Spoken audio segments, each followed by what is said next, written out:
Magandang araw mga Aldab Nation! May panibago na naman po akong update para sa inyong lahat. Pero bago natin ito umpisahan, ay huwag niyo muna kalimutan na mag-subscribe sa aking YouTube channel at i-click mo na rin ang katabing bell button para maging updated ka sa mga latest videos na i-upload ko. At kapag umabot na ng 100,000 subscribers ang aking channel, ay may sorpresa ako para sa inyong lahat.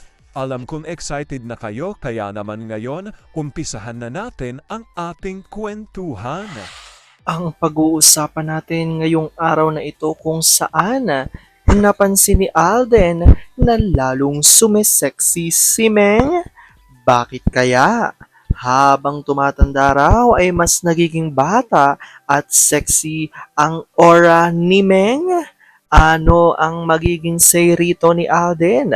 Kaya pala gigil na gigil sa kaseksihan ni wifey si Hubby. Gaano ito katotoo at may sapat nga bang ebidensya ang makakapagpatunay rito? Well, yan ang ating aalamin at pag-uusapan ngayong araw na ito. Alam kong super excited na yung malaman kaya naman wag na natin patagalin pa.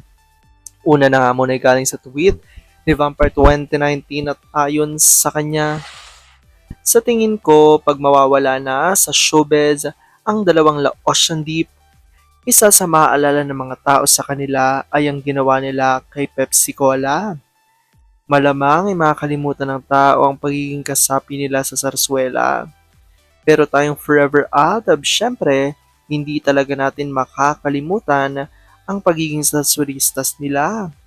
Mga nakakahiya ang tatanda na nila para maging sinungaling. Tapos kapag Semana Santa, mga deboto pa.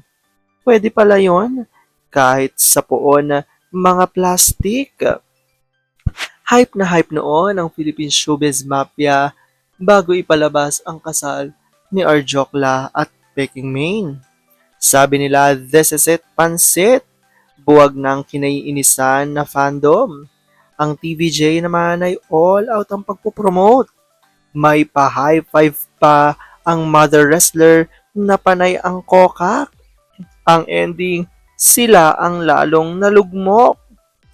Lahat sila ngayon ay struggling in terms of revenue. Pero tayo, nandito pa rin. Reaksyon ni Olive Kanayama at Beth Jimenez sa mga taong tatak na ng mga La Ocean Deep, ang Pepsi Cola at sa atin na Forever Aldab ay ang sarsuela at talagang hindi natin makakalimutan. Sobrang dumi ang buhay sa showbiz, kaya nga ang igsi nila ay ang mas tumatawa at umiiyak. Para sa mga Philippine Showbiz Mafia, silang hari ng mundo ng showbiz at kung anong gusto nila ayun ang dapat tangkilikin at paniwalaan. Pero nabigo sila sa Aldab Nation.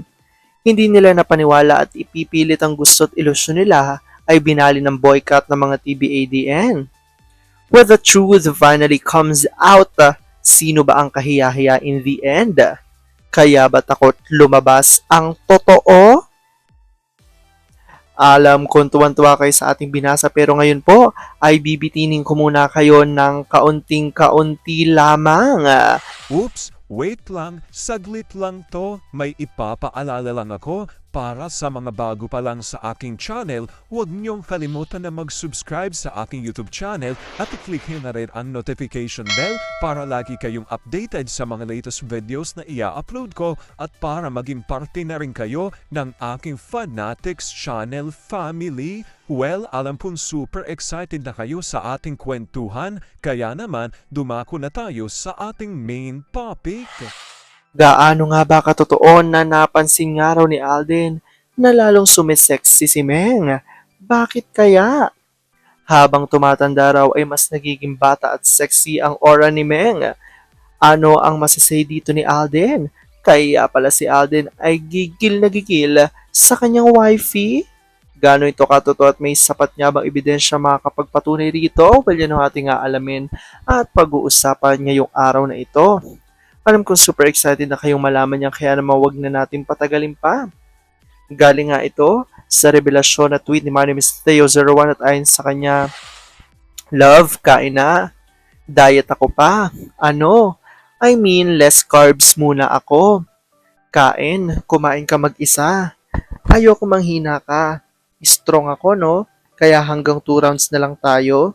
Gagi, akala mo sa pagpapasexy mo, makakapagpahinga ka, mas lalo kitang hindi titigilan. Kain na at alam mo na. Dahil dyan ito reaksyon ng ilan sa mga Aldab Nation. Sabi rito ni Evelyn Alas Salvador, Soulmates, F. Tanko Eden at Babylin. Good day, baby cute. Totoo naman, pabata ng pabata si Mimi nyo. Magaling mag-alagang daddy nyo, kaya kahit ilan ng mga anak, maganda't bata pa rin, na pagkakamalampang dalaga.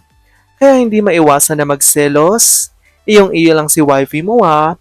RF Jr. and Fam, God bless us always. Tsuhin ba? Tito RJ. At least tsuhin yung iba nga na gustong manligaw, mukhang patayin. Ganda ni Emma, talaga mukhang bata, kaya itong si A nai-insecure tuloy. Baka sa susunod, sugar daddy na.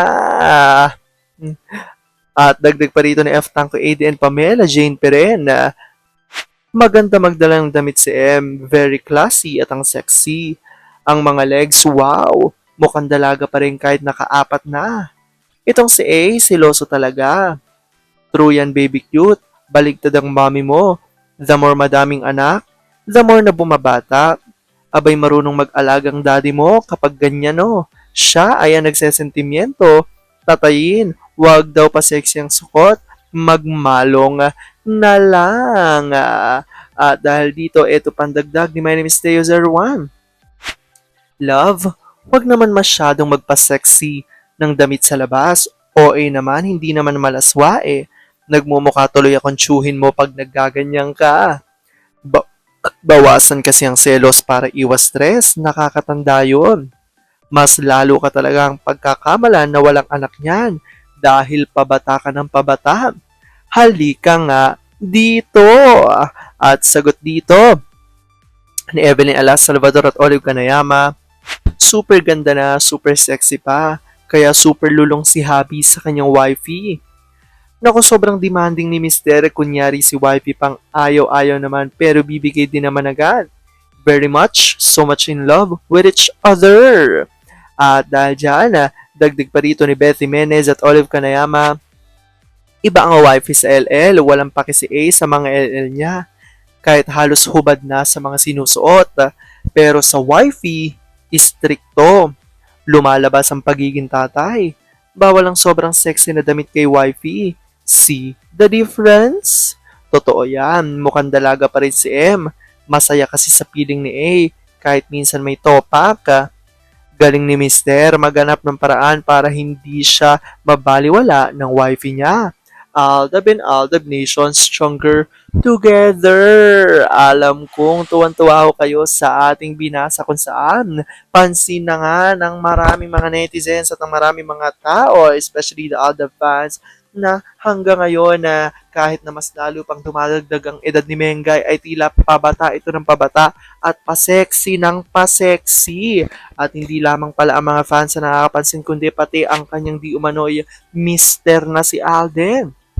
Kaya naman, tila para kay Alden, habang ginagawang araw ito ni Meng, ay lalo siyang nanggigigil sa kanyang misis. Alam kong tuwan-tuwa ako kay sa ating binasa. Maraming salamat mga Aldab Nation sa panonood. Hanggang sa muli, ingat!